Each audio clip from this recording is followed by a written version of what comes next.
sallallahu ala nabiyyina Muhammadin wa ala alihi wa sahbihi ajma'in.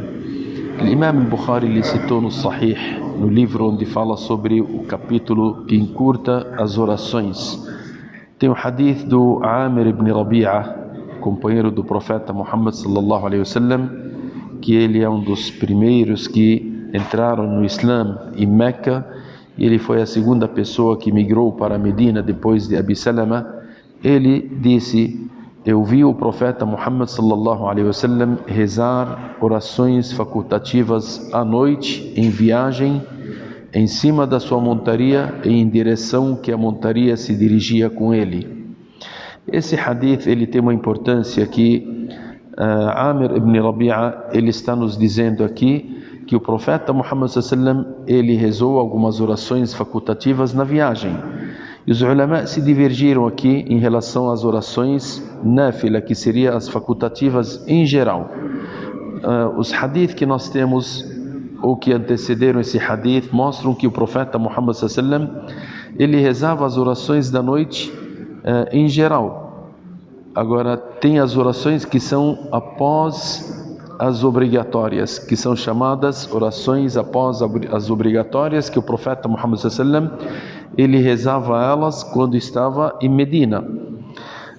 Em viagem, o profeta Muhammad sallallahu alaihi wasallam ele não rezava essas orações após ou antes das orações, como nós falamos sobre hadith Abdullah ibn Umar, que ele estranhou quando viu uma pessoa depois de rezar o Dhuhr, ele rezar 2 rak'ah depois do Dhuhr.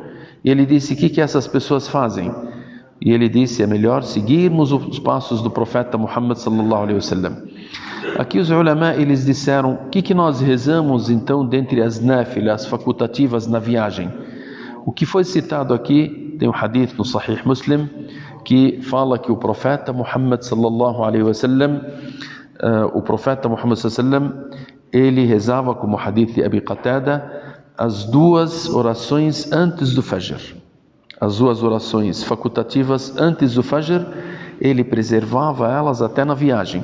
Então essas são 2 sunnah que nós fazemos em viagem, que o profeta Muhammad sallallahu alaihi wasallam ele fazia, porque Abu Qatada, um dos companheiros do profeta Muhammad sallallahu alaihi wasallam, ele citou no hadith autêntico que o profeta Muhammad sallallahu alaihi wasallam rezava as 2 orações sunnah do Fajr e depois rezava o Fajr, isso nas viagens.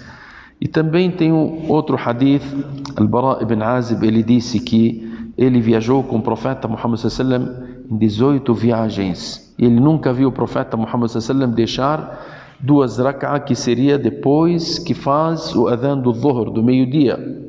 Os ulama disseram que isso não é a oração, a sunnah que nós fazemos antes do Dhuhr. Porque se fosse a sunnah antes do Dhuhr, o profeta Muhammad sallallahu alaihi wasallam ele praticava as 4 após o Dhuhr, que são sunnah também.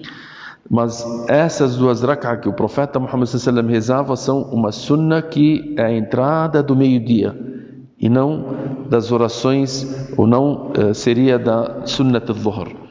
Também Hani, ela citou que o profeta Muhammad sallallahu alaihi wasallam, em sua viagem, quando ele foi para Meca, conquistou a Meca, ele rezou 8 rak'ahs da oração do Dhuha. O Dhuha, depois que nasce o sol por 15 minutos mais ou menos, começa esse horário. Até antes do meio-dia por 15 minutos você tem esse determinado horário que você faz a oração do Dhuha. Então essas o profeta Muhammad sallallahu alaihi wasallam ele rezou em viagem.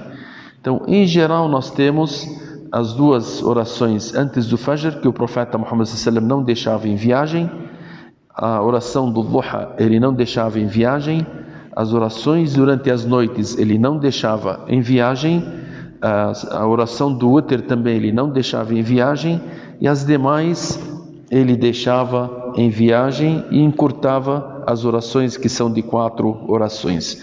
E assim, se a gente seguir os passos do profeta Muhammad sallallahu alaihi wasallam naquilo que ele fazia e naquilo que ele deixava de fazer, como nós já tínhamos falado, às vezes você deixar de fazer por seguir o profeta Muhammad sallallahu alaihi wasallam também é uma sunnah. Se você sabe que o profeta Muhammad sallallahu alaihi wasallam ele não rezou a sunnah do Dhuhr na viagem, e você deixar de rezar a sunnah do Dhuhr, o motivo porque o profeta ele não seguia, você está seguindo o quê? A sunnah, mesmo deixando de fazer. Porque às vezes a gente segue a sunna praticando e seguimos a sunna também deixando de praticar.